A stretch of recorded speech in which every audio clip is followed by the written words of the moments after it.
Henderson Defending Heroes Project hosted their first ever conference today to offer support and resources for all of our community's heroes in uniform.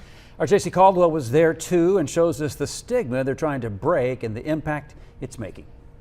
Here at the Preston Arts Center in Henderson, dozens of law enforcement officials, veterans, and first responders came together for a 9-hour conference that could give some the hope they need that saves their life.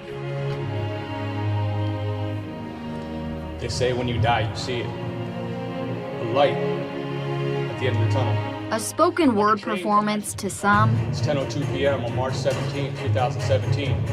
The gun in my hand feels almost weightless. Is the real traumatic past to former police officer Matthew Griffin.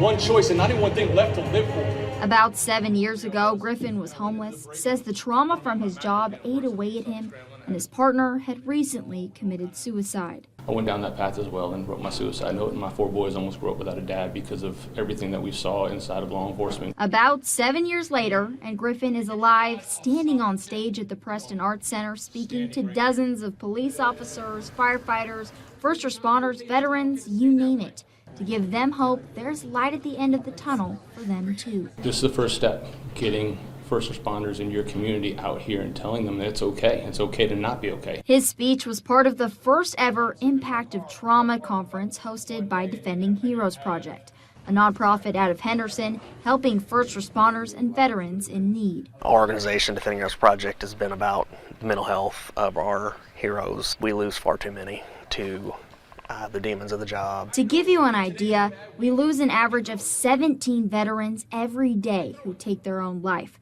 That's according to the 2023 National Veterans Suicide Prevention Report. We lose far more first responders to their own hand than we do to being killed in the line of duty. Including people right here in the tri-state. We're going to do something about it. So I want to make sure not only locally but even state and and nationally we're not stopping. Defending Heroes Project founder Joe Whitledge says that means ending the negative stigma around asking for help in their field. I want them to know first off that, hey, we can't talk about it.